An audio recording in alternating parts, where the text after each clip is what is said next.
दिलशील।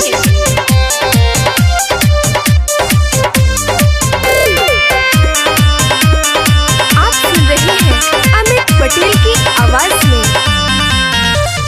कमर हिलाओ, आओ है नया, अरे कमर हिलाओ, आओ है नया, बनल बा मूड आज जन सनताओ कि तोर चढ़ल जवानी भइल बा बम बम बम।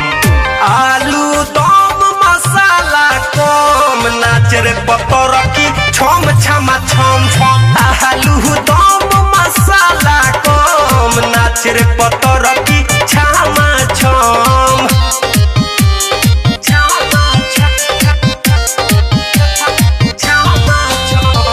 Music director दिलशील।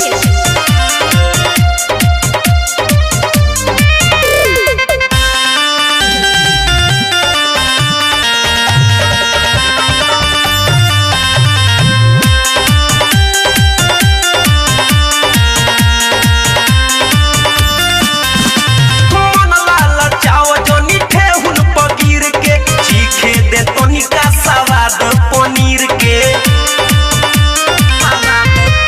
घरे मन लाल चाव जोनी ठेहुन पगीर के चीखे दे तनिका सलाद पनीर के तो से दे धके अलम तम तम तम।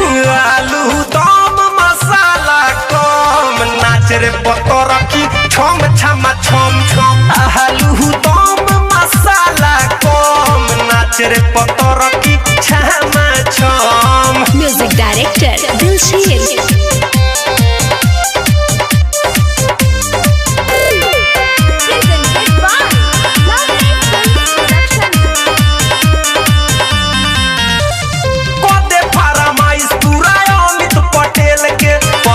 दीवाना ना तो राख दी है रेल के।